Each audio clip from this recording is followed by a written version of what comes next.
Hey, Matt Covert here again from howtobecome a racecardriver.com. And in this video, we're going to talk about optimal tire temperatures. And this is pretty critical when understanding how you need to manage the tires on your race car. So let's hop right on into it.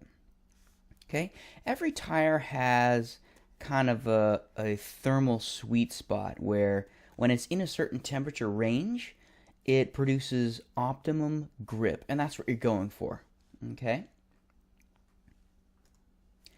The best way to obtain this number is to simply call the maker of the tire. That makes sense. Manufacturer. All right? They've done tons of testing on their own tires, and they know exactly where each tire's sweet spot really is. So give them a call and see if you can get that information. Usually not that big a deal. And of course, like I said, your goal is to find the optimum tire temperature range. Something you definitely need to know. All right, so let's look real quick at what heat does to a tire's ability to grip. So let's just make a really basic graph here. We'll make a heat value and grip like that. All right. So as a tire starts to warm up, it becomes better and stickier and grippier, and then once it reaches its breaking point, then of course the grip will start to go down again. This is where you want to try and keep your tires when you're on the racetrack.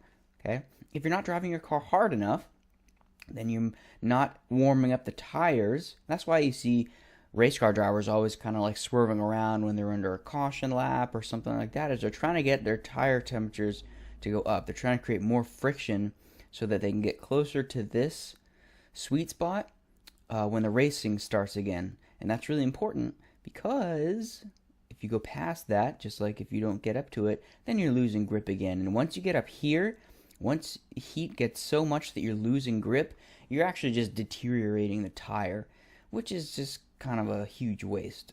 All right.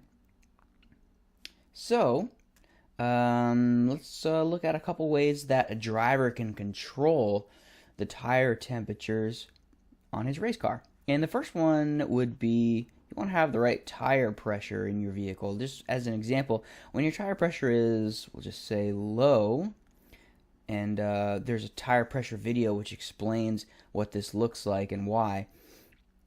But I'll make a quick crude diagram here. This is what a low tire pressure tire looks like from the end, and you can see that it kind of bulges out on the sidewalls here.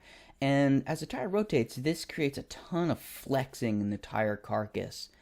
And what that does, all that flexing, you know what flexing something does? It creates heat because all the molecules are constantly moving and against each other and stuff like that. So this can easily overheat a tire when your tire pressure is low. Definitely something you want to avoid.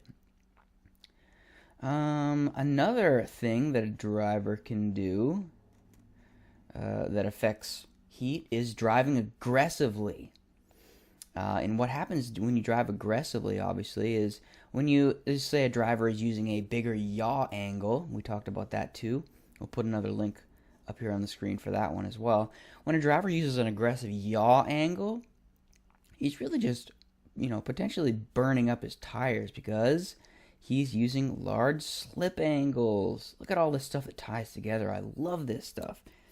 So it's up to the driver to keep his tire pressures low when he's out driving around on the track. And this is really important to understand because if you can stay out on the track longer without deteriorating your tires, then you definitely have a huge advantage, all right? And I'm going to end there, all right? So if you haven't subscribed to the YouTube channel, please do so now. There's always new videos coming out, and you definitely don't want to miss any of them. And I'll be back shortly with another video.